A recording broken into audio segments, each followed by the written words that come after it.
Welcome everyone to the HASHR8 podcast. I am the Bitcoin Broski. I have a couple of very special guests today. Joined by the Dr. Miner crew, I've got Juan Pinto and Theo Toukoumidis. Gentlemen, how you doing? Nice. Here in Venezuela, you know, not so easy. Yeah, we're definitely going to get into mining in Venezuela. But before we get into all of that, gentlemen, why don't each of you take a few moments and let everyone know how you got into Bitcoin mining? Maybe I can start, Juan, if you want, and then you can talk more than me. It's pretty weird story, you know. I know about Bitcoin because my uncle came to my house in early 2016 selling a scam called OneCoin. And in that moment, I was very curious to know what digital currencies were. So, you know, I lost my money in that scam. I have to accept it. But thanks to that, I started to research about Bitcoin, and the first question was, how are they created? You know, so I found the mining process in that research. For me, you know, in the moment, in that moment, I felt like a very difficult sensation to explain of curiosity. I don't know, but never in my life I felt something like that. I was shocked and I started calling my friends and family and nobody believed me. Classic. Until the only one who caught their attention on my insistence was Juan. So here is with me working in Dr. Miner right now. Yeah. Nice. Well, we were friends. I mean, we were friends since our childhood, and I used to work with energy all my life. I'm a mechanical engineer, so I mean, to me, I wasn't a technology or a geek guy. I never was into computers or this kind of programming and stuff. And when Theo started telling the story about this new cryptocurrency, I didn't believe him. I thought it was a scam. I thought he was trying to play me or something like that.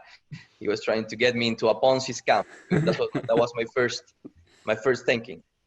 So he insisted so much, and he asked me for help. So I was an engineer, and I work with energy and stuff like that. And I helped him out buying a machine because he said his words was like, or his words were like, "There's a machine that can make you money, that creates money." And I was like, "Yeah, sure, of course, Money yeah, machine. yeah, Money yeah. machine. There's a machine that makes money. Yeah, man, whatever you say." And so, but he insisted and he insisted, and then he went to my house, and then we started searching for the machine and stuff. And the moment I started looking at it and I started reading how it actually worked, I linked it directly with energy and how it really transformed energy into money. That was the real idea behind it. In a way, of course, there's all that decentralization and the finance Right. part, but the energy side was what caught my attention. So we decided to build our own rig to mine Ethereum at the beginning. We bought the parts via Amazon. It was impossible to get the parts into Venezuela, but we finally did it, and we built it by ourselves, and then we started growing from there. Yeah, and we came across each other's path, I guess it was about a year ago, right? Yeah. And you guys have, you have a fairly sizable operation in Venezuela. So from that one Ethereum rig that you bought off of Amazon, where are you guys at now with regards to your mining operation? Yeah, well, we have already built over 10 megawatts in mining farms. Most of them are Bitcoin mining. All of them are Bitcoin mining, different kind of equipment, but Bitcoin mining at the end. It's not a 10 megawatt facility, which will be easier than building 1 megawatt facility, which is what we have done, because it's not easy to get all that energy together in Venezuela or available in the same location. Sure. So, but yeah, we went from one mining rig to then 2 mining rigs or Ethereum rigs to building all that industry, because we're building an industry here. That's our goal. Our goal is to try to make Venezuela part of this fast growing industry, global industry that is being built all around the world. And we think Venezuela can play a big role there. So that's our objective. That's our main goal.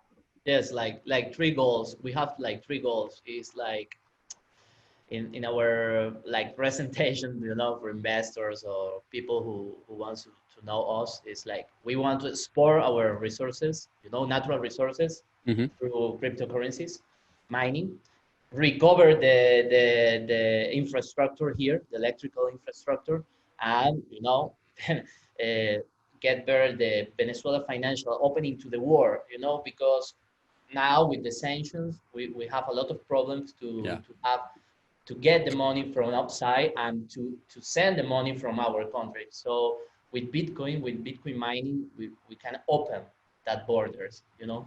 So let's So talk, like three goals. I've got a follow-up question on that, and a few actually. So when it comes to point number two, right? Um, with the power and the grid and the infrastructure in Venezuela right now, what's the main source of power that you guys are getting? Is it hydro? Yeah, it's a mix. I mean, Venezuela used to be a hydro country. We had 100% of our energy made out of hydro energy, but as we have huge oil and gas resources, like 10 years ago, the president at that time decided to build oil and gas infrastructure to transform that into energy, gas turbines and stuff like that. And he actually installed the same amount of megawatts that we had in hydro in gas turbines. The problem is that most of those gas turbines didn't get any proper maintenance because of Mm, the energy price here. I don't know if you're aware of it. We can, I mean, I can confidently say that it's zero. I mean, people doesn't pay for electricity. It's like, it's free in a way. It's free. I mean, the amount of money that you pay for electricity is insignificant. I mean, it's like, and so that's, to me, that's one of the main reasons why the energy infrastructure in Venezuela is so uh, not maintained and not working properly, is because people don't pay for electricity. I mean, and that's something that have been this way for 20 years or more. So the main source for us is hydro, but we also use oil and gas. We use gas turbines for energy, and there's a lot of potential of gas turbines that need to be repaired, but it's not so much investment to get it recovered. It's just that there's no incentive. Nobody does it because who wants to get a gas turbine recovered if it doesn't make you money? But right. now, thanks to mining, it does. If you can use that energy and transform it. Okay. So going back to the effective rate of 0 per kilowatt hour, Yeah. realistically zero, or it's just Yes, it's zero. I okay. mean, So no, it has a cost, but it's like I don't know, less than 1 penny for But if you want one to farm. talk about dollars, it's zero. yeah. Say zero. Zero. So when you guys are setting up a facility, I'm sure there's a lot of bureaucracy Yeah. or like governmental hurdles potentially that you may have to jump through. What's the landscape like when it comes to here? Obviously, you're in the United States or in Europe, you get your PPA, and then you are off to the races. How is that process different in Venezuela? Well, it's not that different. I mean, we also have to have like a confirmation from the energy supplier, like a contract with the energy supplier, who is willing to sell you X amount of energy for X amount of time, Mhm. and then you get the access to that energy, and has all that paperwork that you have to go through. It's not that easy to get it done right now. You need to be in a facility that's technically feasible to get that amount of energy that you want to use. But it is possible. It used to be difficult in the past because it wasn't legal. It was actually being prosecuted by the police forces in a way. It was Mm. kind of dealing with drugs. Like 3 years ago, mining in Venezuela was similar to dealing with drugs. And Wow. everything changed. Everything Yeah. changed 2 years ago since they opened up to the Petro, which is like the national cryptocurrency. I mean, I have my comments about it, but that's not the main topic of this discussion. Wait, Uh, hold on. I've got yeah, questions about that. So you can let's ask. let's You can let's ask. share You can ask. let's share some thoughts. So the petrodollar, um, and I'm gonna just speak freely, no offense meant by any No of this. worries. Seems like a joke, right? Yeah.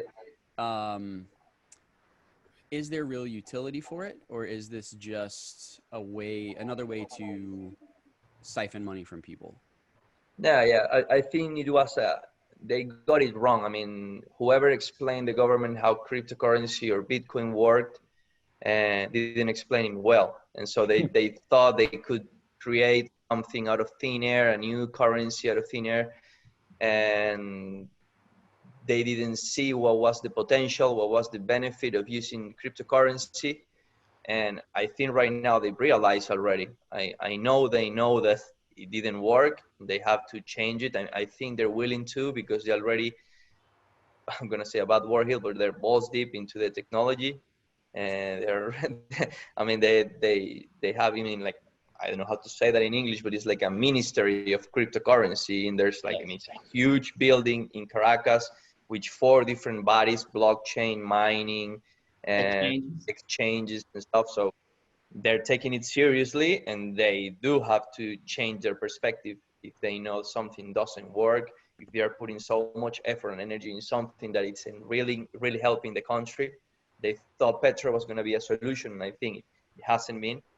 In a way, the only way I think Petro could work, and I read an article about it, it was a government-made article criticizing Petro, is that if they do what they're doing in China, which I don't like either, but at least it has some kind of utility, which is replacing the Bolivar or our currency for the Petro. Right. That's the only way that it can have some kind of utility. And they know now that it was not necessary to create a new one cryptocurrency. You know, like they know right now that with Bitcoin, that was, you know, right. And it's about proud, you know, socialism proud. You know what I mean? when you create something and you say, I create the first cryptocurrency in the world, it's just that. It's not about working or how the Petro works. It's about create something. But they know that Bitcoin is the only one, the king. Well, now you mentioned that they have one of those 4 bodies in the ministry is dedicated to mining. Is the government itself mining? Not, they're not openly saying they are mining, but they're saying that they are in favor of mining, in favor of building the industry. Like they are providing the regulations, which haven't come out yet, but they're supposed to be providing regulations for industrial mining, domestic mining, and even for importation of machines, to build the farms, to provide hosting services. And I think that's, in a way, it's a big step, at least for us, because we want the government, or we want the state to clear the way, or to open up to international investors, because for us, there really is opportunity here. Besides everything and all the economic problems we have here, we have huge resources. We even connected once with Steve Barbour. You know, he's transforming the flaring gas in Canada into energy, and then into Bitcoin. So we discussed with him, because we have so many gas turbines that we can repair, and we could have access to it. So we thought he could be part of the team to help us design all that infrastructure, you know, to make that possible. But for now, this is still on hold, because we need the government. It's kind of a process. They need to digest it and go step by step. They're making mistakes. They're trying to fix it, and they're learning as they go, I'm sure. At the end, we're here in the middle, you know, trying to swim, to surf the waves, and to survive the environment. And I think it will pay off. I'm sure it will pay off, because we have the numbers that back us up. I mean, we have done it, and we can see it's possible. We can see it makes money. We can see it's a feasible solution. It's just a matter of time. Well, and the risk appetite has to be there as well, right? I mean, in your guys' position, you know how things work. But like for me, let's say, if I was going to look at building a Bitcoin mining facility, I'd be nervous, right, about placing hardware in Venezuela, because, I mean, what do I know, right? Except for what I hear. And what you hear often is that, you're going to set a facility up, and one day the government or the army is just going to come in and take everything that was once yours, and now they're mining Bitcoin with your hardware. Yeah. So is there validity to those concerns? Is that something that could really happen? I will be more concerned about like independent criminals, not the government confiscating the infrastructure, because it's a risk. that will happen to any other business in Venezuela, because this is, as I'm telling you, this is already a legal business. Yeah. So if you want to build a factory, a car factory in Venezuela, it has the same risk as a mining factory. So it's not linked to mining, but to Venezuela as a country. And I mean, it does happen. It does happen, but the government the last 2 years has opened up already. It has loosened up most of the restrictions that they had. There's no exchange control anymore, so the dollar can flow freely across the country. That's a huge difference from the past. Right now, it's like the Venezuelan economy was kind of recovering before COVID kicked off, before COVID started, like in March, because they free the dollar in a way. There was free circulation of the dollar, and that also it's let's say opening up the appetite for investors to build stuff, not only mining farms. There was restaurants, and I don't know, the economy was like starting to recover again. Yeah, I've had Mauricio de Bartolomeo from Ledn on the show before, and we've talked a little bit about some of the products that they offer in Venezuela, and hearing stories of crazy inflation and how it impacts a society and a culture, and I mean really a generation of people. I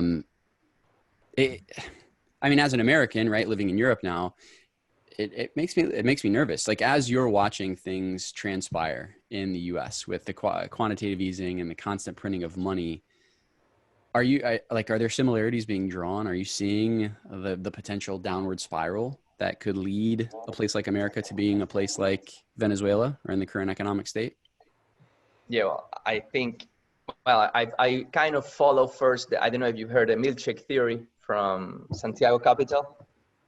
No, not familiar.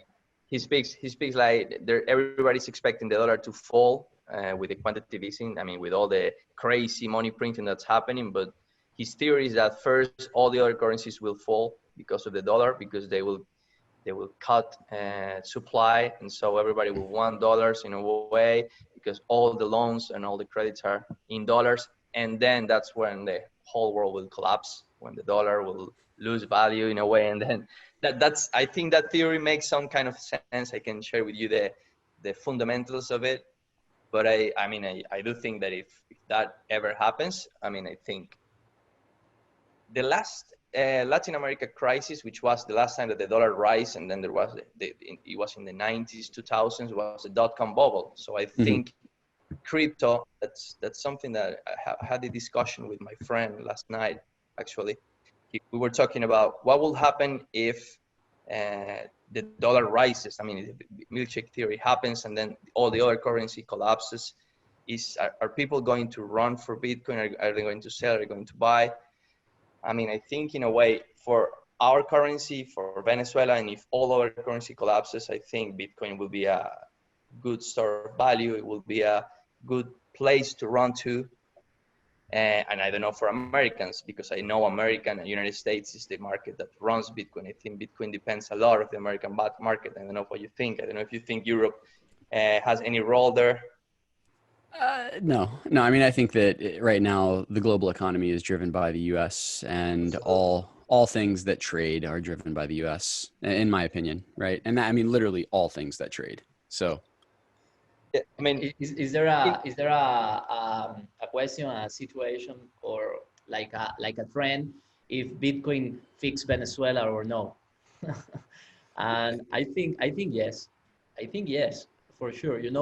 Through mining, through adoption, usability, store of value, accountability, transparency. I think a lot of things, Bitcoin has to us. So for me, yes, Bitcoin fits Venezuela. So, growing up in South Florida, right, I was there when the migration from Venezuela started, right? So like my high school was, 1 year mostly, Puerto Rican and Cuban, and then the next year there was like a huge influx of Venezuelans that their families had left and moved to Florida, and then living in that neighborhood, and as I got familiar with crypto, I started to realize like a lot of my friends were mining Bitcoin or mining Litecoin, and Like I would always ask them, like, there's no way you're profitable, right? You're paying 16 cents per kilowatt hour, but you're still mining, right? And everything that they were mining, they were just sending home. They were sending to family back in Venezuela, and they weren't really even worried about what it cost to produce the coin. They just wanted to get something that they could send. So how is Bitcoin being viewed at large by the people of Venezuela? Not just miners, but like how is it being used down there? As Theo said, there's a huge debate right now as of if Bitcoin can be a solution or not. But the reality is what I see before I left. Not everybody will accept it. Let's say the boomers wouldn't accept it, of course. People of my generation, if they wanted to work, if they needed money, and I offer him a job and I offer him to pay in Bitcoin and explaining to him how it works, he will be, like, let's say, happy to do it. They will be really open to do it. I do think it's possible for Bitcoin to work there. The problem with energy and internet in Venezuela, there's a lot of electricity problems. There's blackouts every day in some of the places, which make Bitcoin difficult to use, but makes any payment method difficult to use if there's no electricity and no internet. Sure. But I know, I mean, from my experience of people that have survived thanks to Bitcoin. I mean, when we started at the beginning of the story, when we built our first mining rig, the next step was to sell mining rigs to people who were placing the mining rigs like beside their beds. And those were people who didn't have enough money to, I'm not gonna say to eat, but they were really short of money, and Bitcoin kind of saved that year, which was one of the most difficult years, 2017, 2016. And so, yeah, all these people learned how it worked, and from that day on started using local Bitcoins every day. So like local Bitcoins in Venezuela is one of the biggest markets. So I will say that, yeah, for Venezuela, it's like it's already happening. We felt like we saved life when we built the first mining rigs. You know, we call our friends to my home. My mom was crazy with the mess in the in the bedroom with a lot of GPUs, Yeah. a lot of things, you know. But our friends went to my home in that moment and helped us to build the rigs with the riser cars, you know, working a lot. We said, if you help the Dr. Miner company in that moment, we will give you the rig at a cost. You know, like for us in Amazon, like $1,800 the cost of the rig, and we Wow. sell them, you know, at the same price because of, you know, they help us a lot. That was a funny story about the Dr. Miner beginnings. So, I mean, you mentioned the blackouts for a facility, for your guys' facilities there. I mean, what's the uptime? Are you guys talking about like 80% uptime, 70%, 90%? What's the uptime like? With the blackouts, if we include the blackouts for some facilities, there's facilities where we have above 95% because we're connected directly to a gas turbine. Nice. But there's other facilities that are connected to the main grid, which is subject to blackouts. And that one is like 80%, 82%, but still very profitable. I can guarantee, because the electricity price is cheap as Zero. fuck. So there's people who ask me like, why don't you get a generator or I don't know, a power generator? And I say, I don't need it. I mean, it makes enough money for me to pay out the infrastructure, the machines, and then make me profit. Of course, I will prefer to have 95% uptime, but of course, when that time comes, electricity is going to be more expensive. So I'm okay with it. I mean, once they fix the energy grid, they can ask me to pay for electricity, and it's okay. I mean, it's going to be like the same financial numbers. I mean, we're okay with having 3 to 4 hours a day without energy in Venezuela. Like, we use that time to do maintenance to the machines, you know, repair of the farms. It's like scheduled downtime. And I mean, I Yeah, guess all things considered, like you have, it's give and take, right? Like yeah, there's more than one way to skin a cat. Every business has to be profitable in its own way. And I mean, like you said, if electricity is cheap as fuck, then what does it matter? You know, what yeah, does it matter to yeah. have those 2 or 3 or 4 hours down a day? Yeah. I want to shift a little bit from Dr. Miner to Hashmarket. All right. Great. Uh, I want to learn more about Hashmarket. By the way, I love the name. I know when you guys told me the name, I sent you like one of HASH8's very first decks. We had a page, and by the way, two completely separate products, like apples and oranges. But we'd had a product that we were going to launch called Hashmarket, which I just thought it was so funny because we were so excited about that name when we had found when we were determined to build that product. And then when you guys launched it and what you guys were building, I got so pumped because it's such an appropriate use for the name. Yeah. But for anyone that doesn't know, please give just like a high level overview of what Hashmarket is and what you guys are looking to accomplish.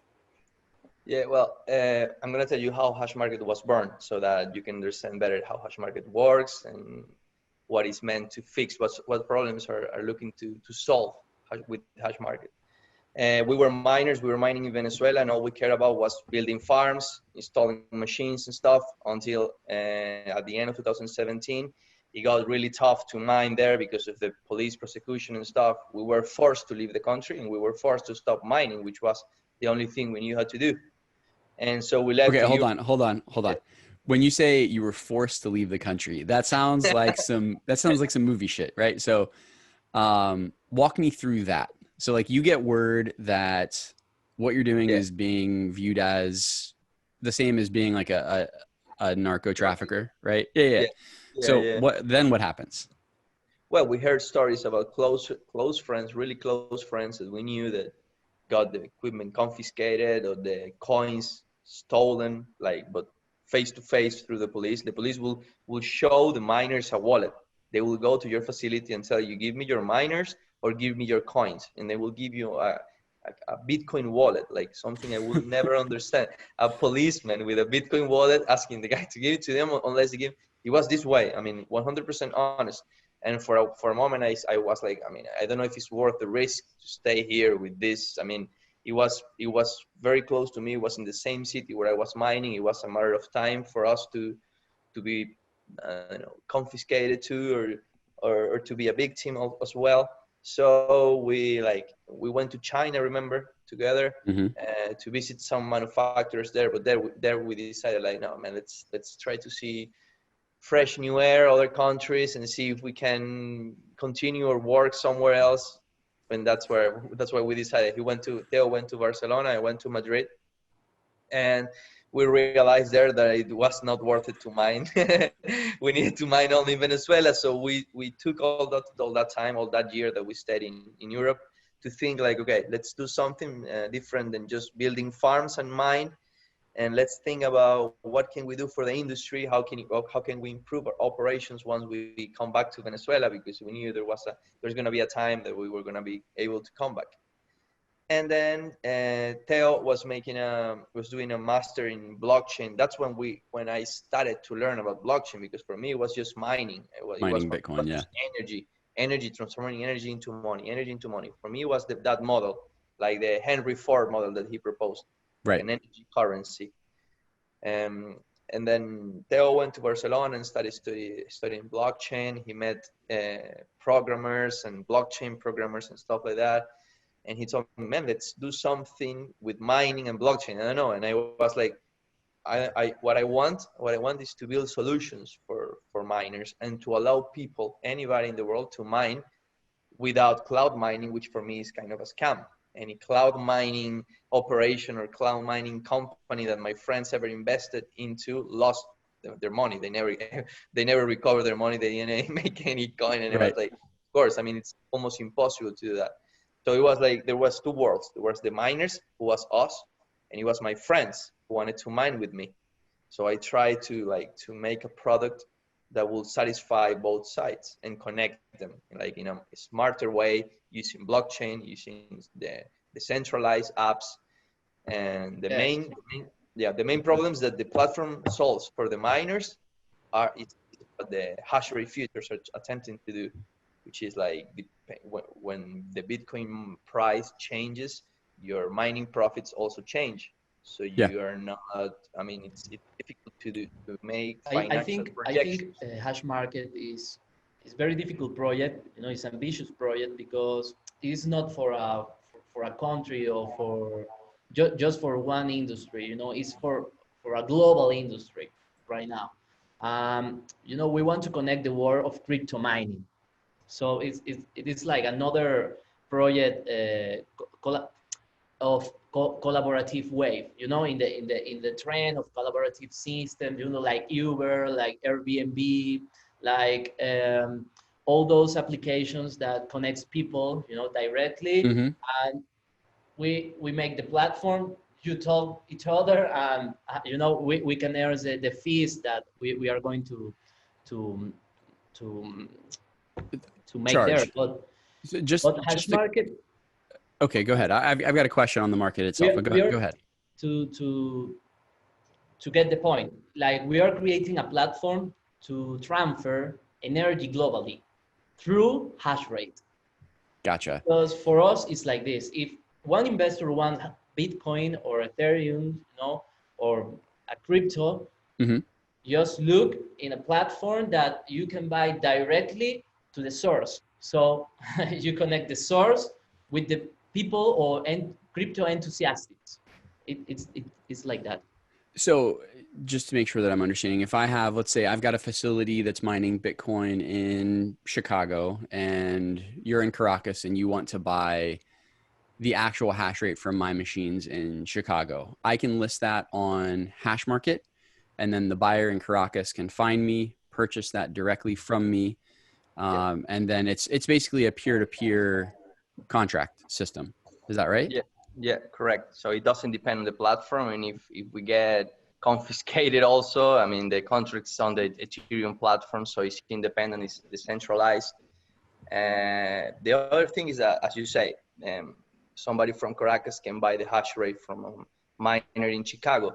But we also look at from the investor perspective, we look at them like also like just Bitcoin investors is also an alternative to Coinbase or any other exchange where you can buy cryptocurrency. It's like you can buy Bitcoin now in Hashmarket. In the future, like this, let's say let's say the cost of Bitcoin today is $10,000. I can go to Coinbase and buy a Bitcoin with $10,000. And in Hashmarket, you will be able to buy Bitcoin at discount, let's say at 9,000, because the miner will give you discount for buying the hash rate in advance, and you get that Bitcoin in progressively, like in a period of 2 weeks, 4 weeks, 6 weeks, depending on the contract. Our contracts are in terms of weeks, also because of the difficulty adjust, Adjustments. Yeah. which is also like one of the main variables that plays a big role on the contract between miners and investors. I mean, miners could think that difficulty will continue to go up while investors will bet against it. That's similar of the hash rate futures that are showing up, which is actually you're betting against difficulty. Mm-hmm. In a way. The most important thing is risk mitigation with the stable coin like DAI. So we are going to integrate DAI as the first decentralized stable coin, you know, to mitigate your risk and to sell your hash rate like in like futures, like you Mm-hmm. sell your hash rate in 1 month, and you get the DAI, you know, progressively, in that way. So people will get Bitcoin cheaper than other platforms, but buying hash rate instead. Now, so are these more forwards or futures? Right? Like if it's okay, so if it's a forward, right, I'm less speculating on price and I'm actually purchasing basically the physical hash rate. You know, like if it's a forward, I'm buying hash rate from one, I can do with that whatever I want. So between now and the time that contract settles, I can trade it, I can sell it, I can do whatever I want based on market conditions. You know, like if I buy it today and the spot price in a week and a half is higher, I can sell it, and the person who buys it then is going to speculate that it's going to be even higher at the close, or maybe they just want to settle. So is there going to be that exchange system on there as well? Yeah, there's going to be that exchange system. You can sell the contract that you already have, like a subcontract. Okay. Depending on what you think about the market, if the market changes, if there's buyers, of course, if there's sellers, and you can also change the discount, because we have like a feature called discount for the miners. Because of course, if today I see Bitcoin pumping to 17K, I would love to have my S9s mining at this price or at this profit. I would love to have my hash rent for 6 months or for 3 months or 2 weeks or whatever I can find. So of course demand will let's say decrease at that price, then it will be at this price. So that's the game we want to play. We want to try to create like a game platform for investors and miners to play. But the main idea is I think for investors, there's only one option to get into Bitcoin or to invest Bitcoin, which is just buying it and in exchanges. But there's 3 ways to get Bitcoin. One is buying it or selling, the other one is mining it, and the other one is selling your products and services for Bitcoin. For it, yeah. And I think all the platforms and all the developments and products out there are just focused on exchanges, and we want to try to bring some of that demand into our industry. So now, do you foresee any regulatory challenges when it comes to this contract? Like, do you think you'll be able to operate it in the US, or will it be only open to accredited investors? What are your thoughts on it?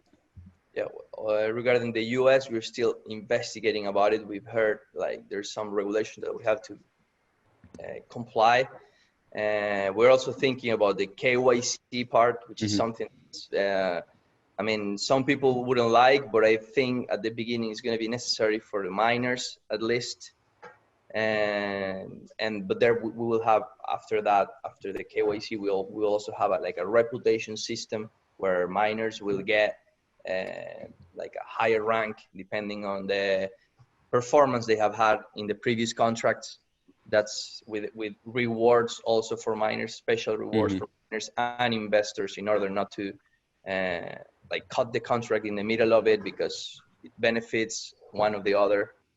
But yeah, we're working on that for the United States. For Europe, it's already, I think it's possible already. But we want to work like BitMEX. I gotcha. Yeah, and that's obviously the hash rate futures and derivatives markets are big. As the industry continues to grow, we've talked about them a lot on this show. Yeah. I'm a total fucking fanboy when it comes to this market, because it legitimizes Bitcoin mining, right? It gives people the ability through different financial tools to hedge risk, right? And the only way that miners can sustain long-term is if they're able to protect against the downside, which in my opinion is part of the reason why we didn't see massive capitulation when we ranged for 3 months around, $9,000, $10,000 this summer, is because there were those financial tools that could allow miners to stave off capitulation a little bit longer and make it to the sunny days everyone's experiencing now. Exactly. So it's exciting to see more products springing up. And also I think these products, besides that, it also opens up the gates for energy suppliers, which Steve also said that in the future he sees mining as most miners are going to be the same energy generators or the generation of energy companies. Yep. And I think this opens up the gates for them, because they will see more stability, more financial stability on the project long term. They can think of years, and because if you offer a financial projection for a mining farm, most of the time it's okay, I can say in 6 months we're gonna make this amount, but it depends on Bitcoin price. It's to me it's very difficult to make projections in mining if you don't have these financial tools that we are having now. I don't know if you have already tried any of them, or anybody who has tried the hash rate futures. I don't remember the name of the BitUda. Yeah. Yeah, I know some people that have, and they're very happy with them. They've also done the transaction fee swaps, which have been very helpful. And those are bespoke products, right? So those are one-off. And I think that the natural evolution of everything is to work towards an automated process, right? Yeah. So I got an important email, a few days ago from Via BTC. They are offering hedging services. So nice. It is similar to Hashmarket, but in a centralized way, in a mining pool. So it is kind of Hashmarket system, but I think peer-to-peer platform maybe works well, than a mining pool. So here's the thing, right? This can be done right and it can be fantastic, or it can be done wrong and it's literally just repackaged cloud mining, right? And that's like like cloud mining is a hash rate contract. It's just not really a hash rate contract, right? So it's very, I think there's just some obscurity still, and I'm glad you guys are doing it the right way and like working to clear up the notion of what yours is versus what cloud mining contracts are. But I tend to think that anything coming out of certain regions of the world, let's say, still tend to lean in favor of what they've been doing, which is cloud mining, and just, rip off the investors. I would say putting sugar on shit and calling it a donut, right? Yeah. Like, so and false promises. Yeah. God bless. Like if it works for them and somebody's buying it, I totally get it. I don't think that will work as the market continues to get wise. However, like I said before, and I'll say it again, I'm excited for Hashmarket and what you guys are building. I think it's a novel concept, but it's peer-to-peer, which is like the ethos of Bitcoin and crypto, right? So it's like the best of all worlds. Yeah, well, you can be sure that we will do everything to separate ourselves as much as possible from cloud mining. Not as much as possible. We're going to be like, that will be our main differentiation attribute. And our idea is to have miners committed to their investors. Our idea with Hashmarket is that investors can actually make money mining remotely in another facility, and miners will have a tool like a hash rate futures tool to protect their profits in the future. It's like it's a basic concept, but of course in the middle there's many things to do.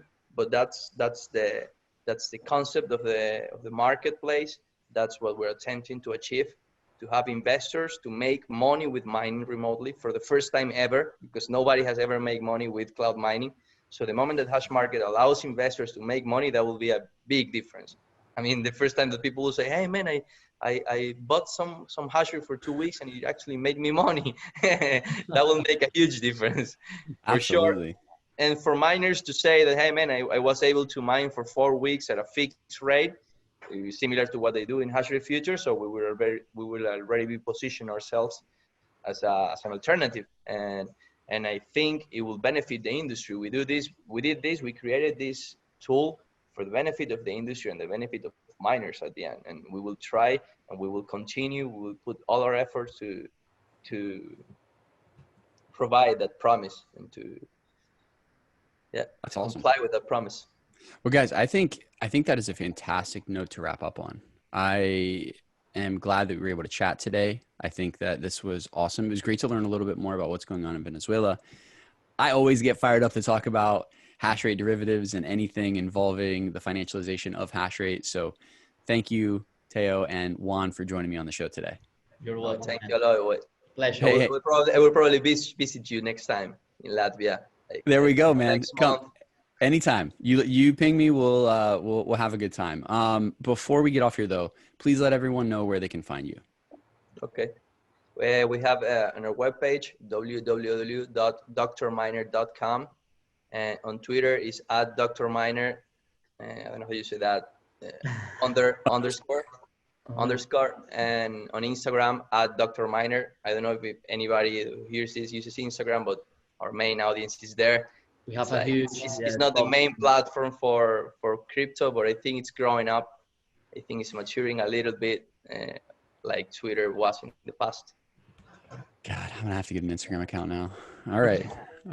Well, look, for the viewers you of should the get an Instagram account. I don't know why you don't have an Instagram account. Bitcoin Broski, man. I have it. I have Bitcoin Broski. I've had it forever. I just never use it, right? Like before crypto, I didn't have a Twitter either. Like I was no Facebook, no Twitter, no social media.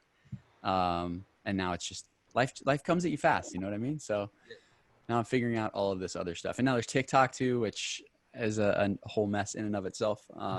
Reels. Oh, now it's Reels. Well, we got Dutch pumped because of TikTok. So imagine what could happen with Instagram if you join that. Oh my God. Well, that's exciting. All right. Well, so I'm going to start an Instagram account and we're going to pump Doge again. Yeah, man, we can connect there. You will see, you will learn a lot of the Venezuelan mining industry in in Instagram. There's a lot of accounts there, serious accounts like ours. I mean, we're not the only mining company in Venezuela. There's like 4 or 5 more, and they all have huge Instagram accounts. Ours is smaller. It's one of the smallest actually, and we're starting to grow a little bit our audience and our followers and stuff. I'm gonna be so we got crypto Instagram coming soon. Yeah, crypto Instagram is coming soon, man. Trust me. All right. Well, to all of the listeners and the viewers of the Hash Rate podcast, thank you guys for tuning into the show. If you're watching on YouTube, make sure that you smash the like button, turn on notifications so that you are always made aware when we go live or release new content. And if you're on the podcast and listening on one of your podcasting platforms, leave us a rating and review and let us know what you think of the show. But for us here at Hash Rate, until next time, we'll talk to you guys all again very soon. Thanks for watching this episode of Hash Rate Podcast, a Hash Rate TV production. If you enjoyed this video, please consider liking, sharing, and subscribing for more great content like this every day of the week. In addition, feel free to leave a comment below and let us know who you'd like to see on the next episode of Hash Rate Podcast. We'd love to hear from you. Also, if you head over to hashrate.com, you can sign up for our free weekly newsletter, Difficulty Adjustment. Every Wednesday morning, we provide you with the latest news and information on Bitcoin, cryptocurrency, and mining. Plus, each week, one newsletter subscriber will be selected at random to receive a free Ledn OS cryptocurrency wallet. So go ahead and sign up today. Who knows? You may be the next lucky winner. Want more from Hashrate? Follow Hashrate TV on Twitter. It's the easiest way to keep track of our newest content all in one place. That's at HASHR8_TV. Thanks again for watching, and we'll see you very soon. Please remember that all content appearing on this or any other Hashrate channel is strictly for informational and entertainment purposes only. You should not construe any such information as legal, tax, investment, financial, or other advice. Consult a licensed financial advisor before investing yours or anyone else's money.